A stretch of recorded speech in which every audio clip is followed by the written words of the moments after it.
आता इथं मी हे हरभरा डाळ भिजत घातलेली, 4 ते 5 तास हरभरा डाळ भिजत घालायचा, पाणी पूर्ण निथळून काढायचं आणि एक कॉटन कापड घेऊन त्याच्यावर पसरूनही ठेवू शकता तुम्ही, टाईम असेल तर तुमच्याकडे. जर टाईम नसेल तर असं पुसून घेऊ शकता. आणि आता मी डाळ पुसून घेतलेली आहे. तर इथं मी तेल ठेवलं आहे, छान तेल तापायला हवं आणि मीडियम गॅसवर छान अशी ही डाळ तळून घ्यायची. तर पूर्ण क्रिस्प विस्तोपर्यंत डाळ तळून घ्यायची.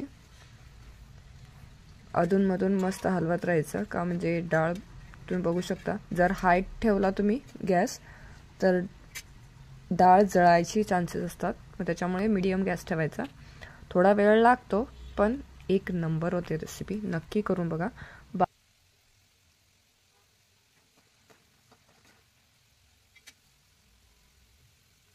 पेक्षा तुम्ही घरच्या घरी तुमच्या मुलांना देऊ शकता. तर नक्की ही रेसिपी ट्राय करा.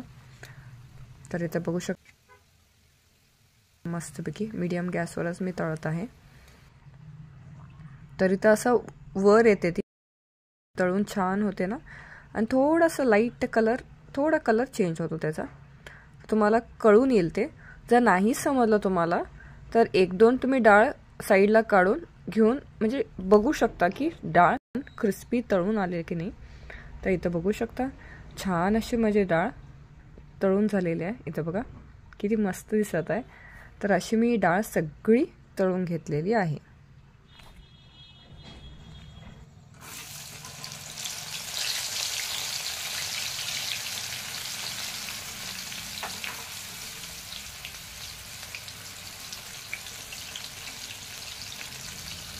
जसं मी हरभरा डाळ भिजत घातलेली तशीच ही मूग डाळी भिजत घालून 1-2 तास भिजत घालून अशी वाळून सुकून घ्यायची, चांगलं पाणी निथळून काढायचं आणि सेम पद्धतीनं तळायचं.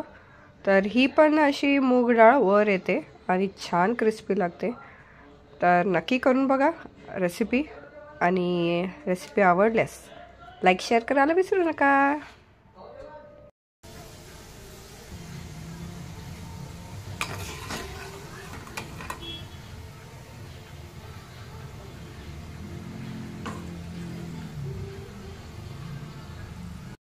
आता ह्याला चटपटा करण्यासाठी मी यामध्ये चाट मसाला, आमचूर पावडर आणि थोडंसं मीठ आणि थोडंसं तिखट असा हा मसाला रेडी करून घेतला आहे.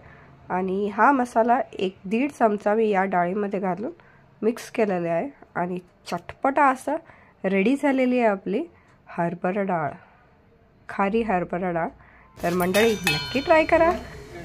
आणि हा व्हिडिओ आवडल्यास लाईक शेअर करायला विसरू नका.